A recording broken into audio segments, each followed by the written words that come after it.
నూలులో శతాబ్దాల గౌరవం, పట్టు పరంపరకు ప్రతీక, సంప్రదాయానికి శాశ్వత చిరునామా సఖీ. అంతర్జాతీయ వాణిజ్య రంగంలో పెను సంచలనం నమోదైంది. టారిఫ్ మ్యాన్గా పేరుగాంచిన అమెరికా అధ్యక్షుడు డొనాల్డ్ ట్రంప్కు ఆ దేశ సుప్రీంకోర్టు కోలుకోలేని షాక్ ఇచ్చింది. ట్రంప్ ఏకపక్షంగా విధించిన దిగుమతి సుంకాలు రాజ్యాంగ విరుద్ధమని ఆ దేశ అత్యున్నత న్యాయస్థానం తేల్చి చెప్పింది. 1997 నాటి అంతర్జాతీయ అత్యవసర ఆర్థిక అధికారాల చట్టాన్ని ట్రంప్ దుర్వినియోగం చేశారని ఆగ్రహం వ్యక్తం చేసింది. అంతేకాదు, ఇప్పటి వరకు వసూలు చేసిన అదనపు సుంకాలను తిరిగి ఆయా దేశాలకు చెల్లించాలని 6-3 మెజారిటీతో చారిత్రాత్మక తీర్పు వెలువరించింది. సుప్రీంకోర్టు తీర్పుతో ట్రంప్కు బుద్ధొచ్చిందని, దారికొస్తాడని అంతా భావించారు. కానీ అక్కడ ఉన్నది ట్రంప్ కదా.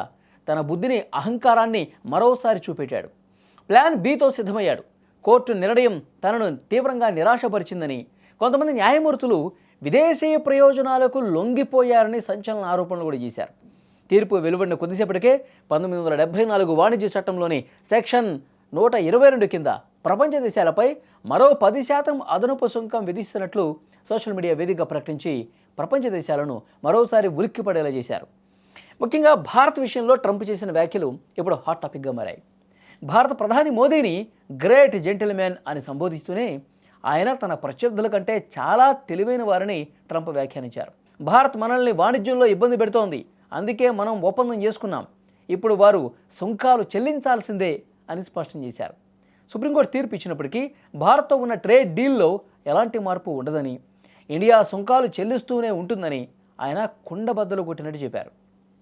ఇక అమెరికా ట్రెజరీ గణాంకాల ప్రకారం 2025 ఏప్రిల్ నుంచి ఇప్పటి వరకు ట్రంప్ విధించిన అత్యవసర సుంకాల ద్వారా సుమారు $133 బిలియన్ నగదు వసూలైంది. వచ్చే దశాబ్ద కాలంలో ఈ సుంకాల ద్వారా $3 ట్రిలియన్ ఆర్జించాలని ట్రంప్ లక్ష్యంగా పెట్టుకున్నారు. అయితే ఇప్పుడు సుప్రీంకోర్టు ఆ వసూళ్లను తిరిగి ఇచ్చేయాలని ఆదేశించడంతో అమెరికా ఆర్థిక వ్యవస్థ గందరగోళంలో పడింది. మరోవైపు ఈ తీర్పును స్వాగతించిన డెమోక్రట్లు, పరిశ్రమ వర్గాల ఉత్సాహంతో అమెరికా స్టాక్ మార్కెట్లు లాభాల్లో పయనిస్తున్నాయి. గత ఏడాది ఏప్రిల్లో మేక్ అమెరికా వెల్తీ అగైన్ పేరుతో రోజ్ గార్డెన్లో జరిగిన కార్యక్రమంలో ట్రంప్ ఈ సుంకాల పర్వానికి తెరలేపారు. దేశ వాణిజ్య లోటును తగ్గించేందుకు భారత్ వంటి దేశాలపై ఏకంగా 50% టారిఫ్లు విధించారు. అయితే చర్చల అనంతరం వాటిని 18% తగ్గించినప్పటికీ అవి చట్టబద్ధం కావని కోర్టు పేర్కొంది. జాతీయ అత్యవసర పరిస్థితి పేరుతో అధ్యక్షుడు తన పరిధిని మించి ప్రవర్తించారని, ఇది అంతర్జాతీయ వాణిజ్య ఒప్పందాలను ఉల్లంఘించడమేనని న్యాయస్థానం ముట్టికాయలు వేసింది.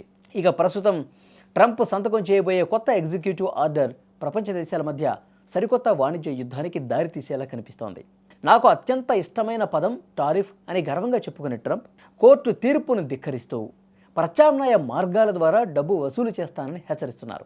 ఇది కేవలం అమెరికా అంతర్గత వ్యవహారమే కాకుండా భారత్ సహా అనేక దేశాల ఎగుమతులపై తీవ్ర ప్రభావం చూపనుంది. మరి ఈ న్యాయ పోరాటం, ట్రంప్ మొండి వైఖరి ఎంతవరకు దారితీస్తాయో చూడాలి.